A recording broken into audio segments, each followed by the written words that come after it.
Uma doutrina que tem a caridade como bússola.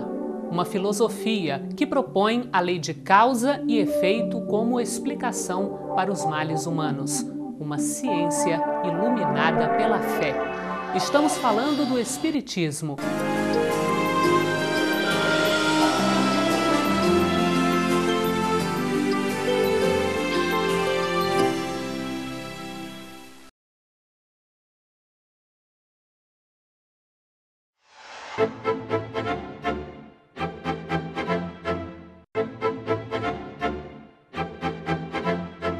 Começa agora o programa Transição, a visão espírita para o novo tempo. Hoje teremos um programa especial gravado diretamente na Mansão do Caminho com Divaldo Franco. Divaldo, é com você. Caras amigas, caros amigos telespectadores, nossos votos cordiais de muita paz. O Império Romano alargava os seus domínios. Nos idos de março de 44 a.C., com a trágica morte de Júlio César, vilmente assassinado por Brutus, em decorrência da traição do Senado, o segundo triunvirato, composto por Marco Antônio, Otaviano e Lépido, começou a dirigir a grande nação, que se espraiava praticamente sobre o mundo conhecido.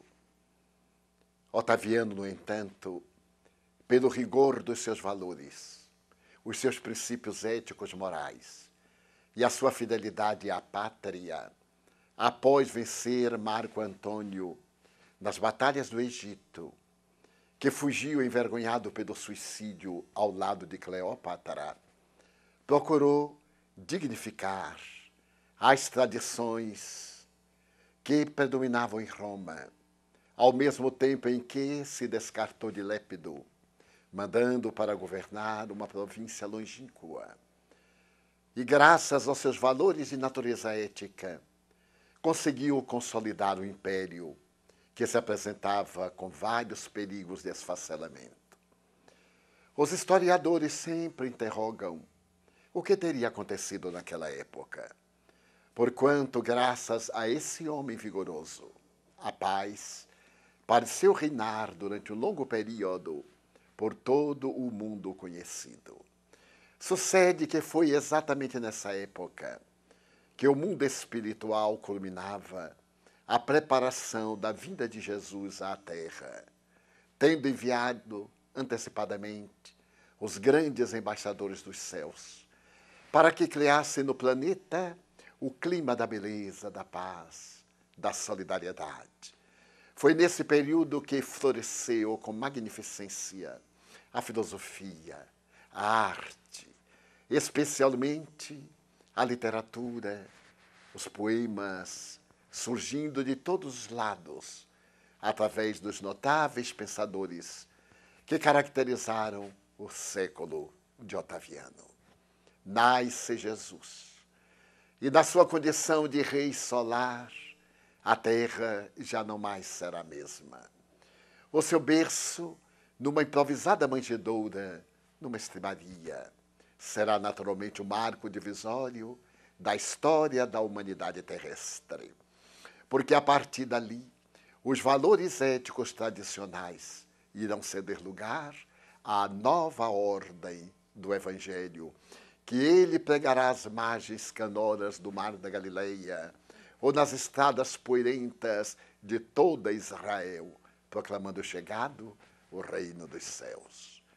O Natal de Jesus é, desse modo, a celebração máxima daqueles que o amam, e especialmente do Ocidente, que recebeu a dadivosa misericórdia da sua mensagem, graças ao estoicismo do apóstolo Paulo, à coragem de Pedro, ao devotamento de João, ao sacrifício dos mártires, que deixaram as marcas inapagáveis da sua dedicação ao holocausto, nas areias ardentes dos circos romanos, empalados ou queimados vivos nos dias tormentosos de quase 300 anos, quando as perseguições foram inclementes e irreversíveis. A partir de então, daquela manjedoura, a humanidade começará a conhecer uma nova ordem, a lei do amor. Os grandes pensadores do passado, os pais de religião, os grandes legisladores da história antes de Jesus, preocuparam-se muito em estabelecer leis, em proclamar a justiça, mas foi o mestre, o exemplo máximo da benemerência, do amor e da caridade. 500 anos antes dele, aproximadamente, Buda proclama a compaixão. Mas vem Jesus viver o amor na sua profundidade mais grandiosa, deixando ficar nas páginas da história da humanidade a força psicoterapêutica dessa mensagem insuperável. Logo depois que ele transita entre as criaturas no anonimato, apresentando-se uma vez no templo, quando contava apenas 12 anos, podendo dialogar com os doutores da lei e confundi-los. Numa espécie de preparação para os dias por vindouros, a terra abre-se numa expectativa grandiosa para poder ouvir-lhe o sermão das bem-aventuranças. No alto de uma montanha na Galileia, uma montanha qualquer, de cujo cimo podia-se ver o grande mar, ornado do casario das cidades e aldeias que ficavam à sua orla. E a partir daquele momento, o sermão da montanha transforma-se no mais vigoroso código de solidariedade e de amor que a humanidade jamais ouviu e jamais escreveu. É por esta razão que a proposta de Jesus, ainda hoje, é comovedora e domina mentes e corações, conclamando às criaturas uma transformação moral imediata, impostergável, para poder encontrar a sua plenitude. Antes dele, a terra foi sacudida pelos guerreiros ilustres. E quem se não recorda de Alexandre Magno da Macedônia, das tropas poderosas de Ciro, o rei dos persas, dos grandes lutadores que esmagaram nações e submeteram povos, erguendo como troféus milhares de vidas, que a partir daquele momento passaram a caracterizar a sua infâmia e a sua prepotência. Ele foi o grande apóstolo da paz. Aqueles que se lhe acercavam eram dominados por uma ternura infinita e ninguém ficava insensível ao seu manso olhar. Um senador de Roma, ali mesmo na Galileia, tendo tido a oportunidade sublime de um contato com ele, fascinou-se e tremeu nos alicerces da alma ante o convite que ele lhe fez para que pudesse segui-lo. E porque era um homem do mundo, estava profundamente vinculado aos interesses belicosos da sua pátria, Públio Lentulus escusou-se de segui-lo e ouviu dos seus lábios que transcorreriam muitos séculos até que ele pudesse refazer o caminho, o que aconteceu. E 19 para 20 séculos depois, a humanidade recebeu do Espírito Emmanuel, pseudônimo do senador Públio Lentulus, que se reencarnou várias vezes na trajetória da história da humanidade, a decodificação das palavras sublimes do Rabi Galileu, numa coletânea de obras que indubitavelmente constitui um marco histórico na interpretação teológica dos ensinamentos sublimes.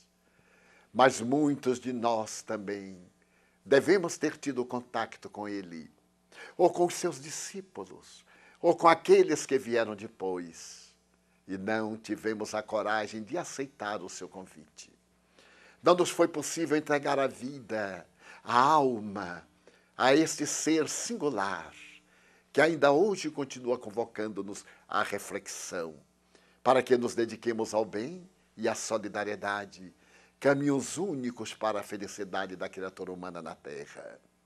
É por isso que, em se aproximando o Natal de Jesus, há uma certa emoção que paira no ar, uma psicosfera diferente no seio da humanidade terrestre, porque é o sinal grandioso da Era Nova, que vem sendo postergada graças à nossa negligência, ano após ano, até o momento quando, após a imensa transição do planeta de provas e expiações para mundo de regeneração, fixar-se-á o reino dos céus entre as criaturas da terra. Neste Natal, lembre-se de Jesus, mas não somente daquele Jesus que esteve na cruz, aquele que se apresenta sofrido, marcado pelos cravos na madeira infamante, mas aquele companheiro das criancinhas, que as recebia com ternura no seu seio, aquele tomado de compaixão pelas mulheres equivocadas, pelos excluídos, pela gente de má vida, apresentando-lhes o medicamento sublime do amor, da compaixão e da solidariedade. Neste Natal, substitua a figura esdrúxula de Papai Noel, das suas paisagens mentais, e entronize Jesus, o herói desconhecido da humanidade, que até hoje aguarda a nossa compreensão e a nossa ternura. É por esta razão que Allan Kardec, ao interrogar as entidades venerandas, conforme consta em O Livro dos Espíritos, na questão 625, qual o ser que Deus nos ofereceu para servir-nos de modelo e guia?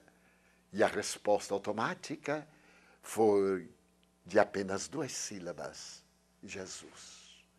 É esse Jesus modelo para todos nós, que permanece ainda incompreendido, pacientemente aguardando que nos transformemos, que nos voltemos para o bem e que construamos no íntimo essa paz que somente Ele pode dar.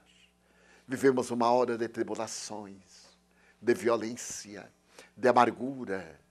Caracteriza-se a nossa sociedade pelos paradoxos, as glórias da ciência e a degradação moral, o conforto para alguns, a comodidade, a exuberância de dados da tecnologia e a pobreza espiritual, que se não compadece da fome que se alastra pelo mundo, especialmente nestes dias tórridos da África, da região do Sudão e de outros países que sofrem a maior seca dos últimos 100 anos.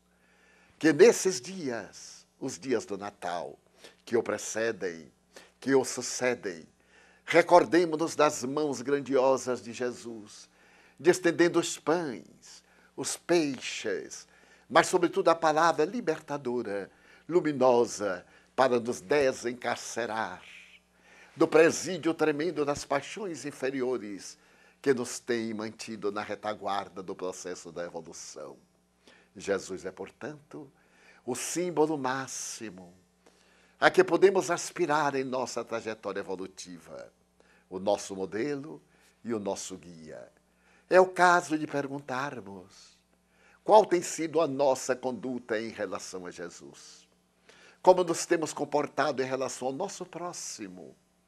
Qual é o direcionamento do nosso amor a Deus, acima de todas as coisas, e ao próximo, como a nós mesmos? Então, enquanto as doces baladas que anunciam a chegada do grande Rabi ao tormentoso coração terrestre, nos passados dias, logo durante e depois da governança de Otaviano, que nós abramos o coração para que o Natal seja realmente um momento de paz, que assinale profundamente nossas vidas e nos torne felizes.